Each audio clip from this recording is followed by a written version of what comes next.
interest and always in the interest of the sovereignty, integrity, solidarity, well-being, and prosperity of Pakistan.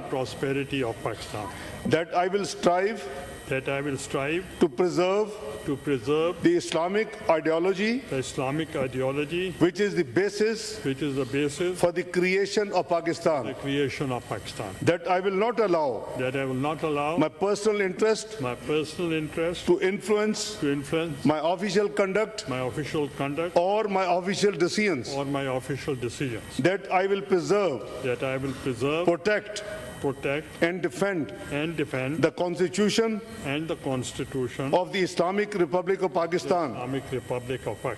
And that in all circumstances I will do right to all manner of people according to law, without fear or favor, affection or ill will.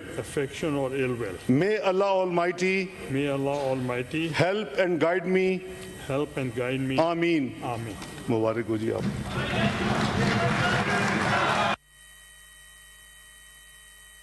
नाज़रीन, आपको बताएं senate का इजलास और मुत्तफ़िका हुक्मरान इत्तेहाद के उम्मीदवार सईद यूसुफ रज़ा Gilani chairman senate मुंतखब हो चुके हैं। प्रिजाइडिंग ऑफिसर इसहाक डार वज़ीर ख़ारजा की जानिब से ऑथ टेकिंग सेरेमनी हुई उनकी और बाकायदा तौर पर उनको मुबारकबाद का सिलसिला भी जारी हो चुका है।